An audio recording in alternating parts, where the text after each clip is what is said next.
Hello friends, welcome back to my channel. Today we are going to study about respiration in human beings.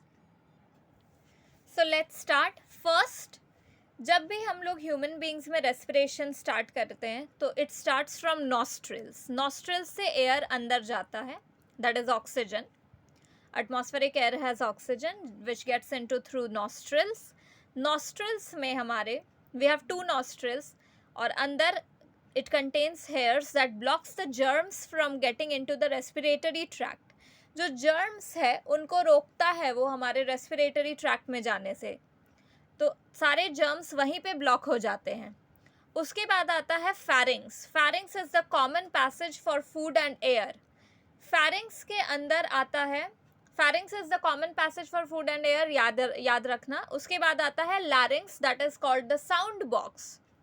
larynx है जहाँ से sound produce होती है, तो इसका नाम है साउंड बॉक्स.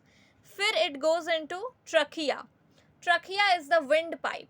एक होता है oesophagus, that is called the food pipe, but trachea is another pipe which is called the wind pipe.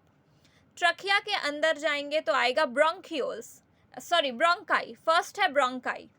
Bronchi divides at the fifth thoracic vertebrae. जो फिफ्थ थोरासिक वर्टिब्री है हमारी, वहाँ तक ब्रोंकाई है, वहाँ से दो ब्रोंकाई डिवाइड हो जा रहे हैं and further it extends to bronchioles. Bronchioles bronchi से थोड़े पतले से होते हैं, पाइप जैसे. उसके बाद आता है टर्मिनल ब्रोंकियोल्स. ब्रोंकियोल्स बढ़ते बढ़ते डिवाइड होते होते ये पूरा काम हो रहा है लंग्स में. ब्रोंकाई जब फिफ्थ थोरासिक वर्टिब्रा से डिवाइड होते हैं दो ब्रोंकाई, तो वो एंटर करते हैं लंग्स में. लंग्स में ब्रोंकाई ब्रोंकियोल्स के फॉर्म में जाते हैं. उसके बाद वो और भी पतले हो जाते हैं आगे जाके, जिनको बोल रहे हैं terminal bronchioles. Ultimately terminal bronchioles sac like small irregular shaped sac like structures balloon shape में होते हैं, जिनका कोई प्रॉपर शेप नहीं, बलून के तरह होते हैं, जिनको बोला जाता है alveoli. These sacs are called alveoli. Alveoli ही है जहाँ एक्चुअल गैसियस एक्सचेंज हो रहा है. बाकी अभी तक हम लोगों ने ऊपर में जितने भी पार्ट्स पढ़े वो सब गैस को कंडक्ट कर रहे हैं, वो कंडक्टिंग पार्ट है, वो बस गैस को पहुंचा रहे हैं. बट एक्चुअल जो एक्सचेंज हो रहा है गैसेस का, that is carbon dioxide and oxygen gas का जो एक्सचेंज हो रहा है, वो हो रहा है एल्वियोलाई में. एल्वियोलाई की एपिथेलियम बहुत पतली सी होती है, जहाँ से ईजिली डिफ्यूजन के through exchange of gases can take place. Exchange of gases एक ही process से हो सकता है, that is diffusion. So you need to remember this, that diffusion is the process of gaseous exchange in our body. Alveoli अब जो है, alveoli are completely filled with blood vessels.